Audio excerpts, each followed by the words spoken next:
There's so many things that I want to say, and I don't even know how I am going to tell you, but I'm going to try my best to.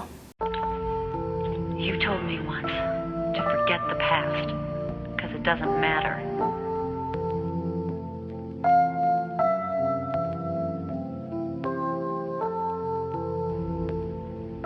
But nothing good came of it. There was no place for me to return to. This was the only place I could go. When it comes down to hoarding, I literally feel that I am a hoarder of information. I find myself always wanting to know more and learn and educate myself with as much as I can. And I don't even understand how that happened, because when I was younger, I just didn't even care for anything about the most random things. And now I feel that anything that I come across, I feel that it's meant to be for why I'm there. And so I should learn as much as I can, because you never know when I might possibly need it. And that's scary, because I feel that my brain is going to become an encyclopedia at one point. Growing up, my dad was someone who had a lot of knowledge and facts in quotations. And what I mean by that is he was that person where if you were at the grocery store, waiting online, waiting to pay for your groceries, he'd be that person who would just randomly talk to you and mention something that you had no clue about, but now you do. And throughout life, I learned that my dad did this to many people, and I'll never even know if these stories were true, because, for example, it would be like him meeting a famous person. Unless there was some paparazzi photo of something where my dad was there, I will never know. And it wasn't like as if at that time cell phones were as relevant as how they are now. But fortunately in his case, people would always just nod their heads and just agree with him and not argue, because he just seemed so convincing. And my dad was someone who was filled with confidence, and whenever he spoke, it just sounded so eloquently, and no one ever challenged whatever it is that he said. So going with that, growing up, I ended up watching a lot of wrestling. I laugh because I just thought and remembered my past. And so every week I would hear Monday Night Raw and SmackDown, and yes, I'm talking about WWF to WWE. When The Rock wasn't known as Dwayne Johnson, the actor, I just learned so much about different wrestlers. And my dad would get so mad if I changed the channel. It was that serious. And so till this day, if I ever came across guys who were talking about wrestling, it's so hard for me to ignore it, because inside I understand what they're saying, and it's like a language that is not foreign to me. And I didn't hate it. I actually really thought it was really, really entertaining. And it was funny because a few months ago, I saw my first few matches of UFC. I by no means am any well-versed into any aspect of it. And it was just also funny because the person who took me to watch this thought I would not be interested and would be probably really bored and wanting to rip my head, because it's just people fighting. And little did they know that I have this whole background in watching wrestling. And I'm not comparing the two, saying that they're the same, but with wrestling and then also being Filipino and watching boxing, because Pacquiao, it's just not anything surprising. So watching UFC, got really interested, was really also entertained, and then dived into a rabbit hole and watching and learning now a lot about Dustin Poirier, and was really happy that he beat Conor McGregor. And sorry if you're a fan, but I admit I'm not.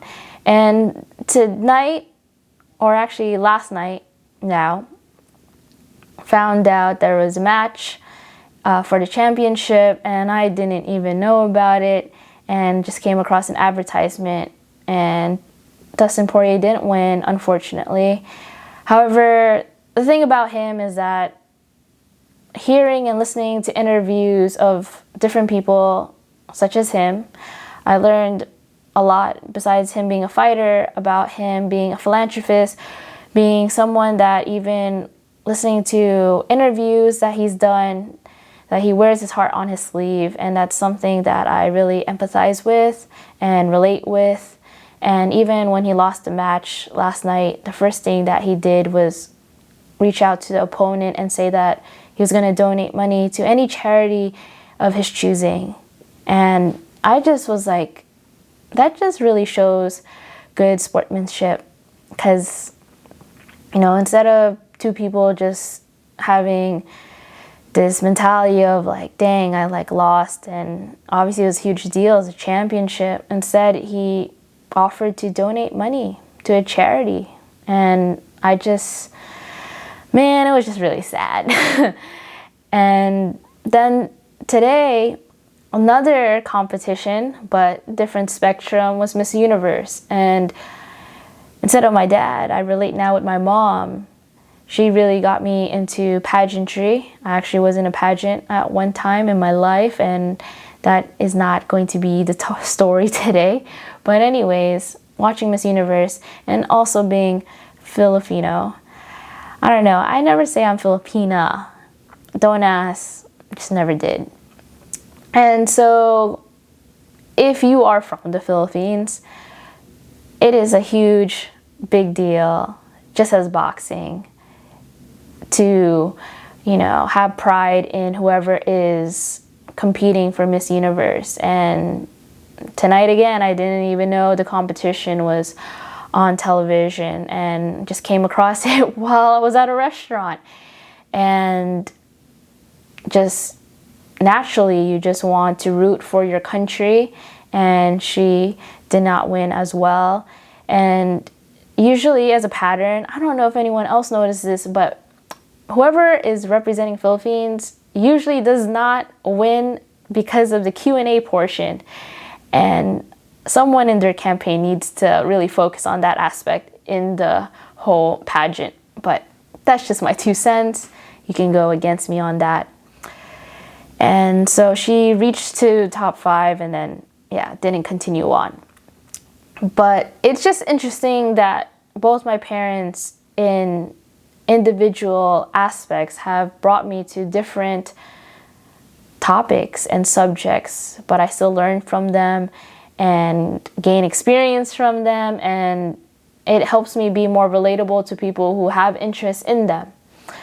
And I guess it's just fascinating for me to know that there's just things about people that you might not come across with or know about unless they open up about it. And these are 2 things that I probably have never spoken about in public, at least, or on YouTube.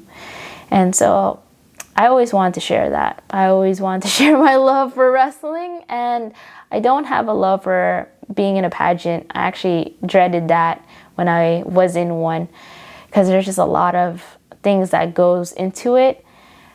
Not drama, it's just a lot of effort, but it was just definitely not for me. And there's just a lot of other things that are involved. So I just want to end it off with that I recently watched a documentary on HBO Max called Adrian, and it's based on Adrian Shelley. I didn't even know who she was till today, but she is an actress and a filmmaker, and she has been in a bunch of films, and she actually was murdered in 2006.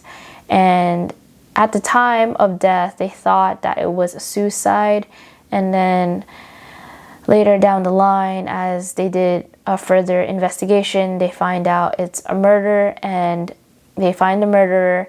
And her husband obviously is going through all the grief and investigations and ways to continue on her legacy. And I think the Sundance story, if you watch the documentary, I'm not trying to spoil it, is one of the most heartfelt stories that I've ever heard. And then him actually confronting the murder years later about everything that went on was also heartbreaking to watch. And I admire him for wanting to just let more people know about who his wife was. And the fact that she written and created this movie called Waitress, which then became a Broadway show. In the beginning of the documentary, he confronts and asks the people who are waiting in line to watch the Broadway show if they knew who Adrienne Shelley was. They all looked blank-faced and not knowing, clueless about who she was, and it was really disheartening. And for him to just wanting to continue on her legacy, it's just very admirable, and I respect it so much. And I just want to spread the word as well about her, and maybe you might have some interest in watching the documentary. And so just want to leave it with that. And if you have any thoughts and feelings about whatever it is that I just said, you can leave it in the comment below. And so stay tuned till the next video. Sayonara. It's the end of the video, so don't forget to like and subscribe to the channel. If you haven't, it will help me in the long run. Okay, bye.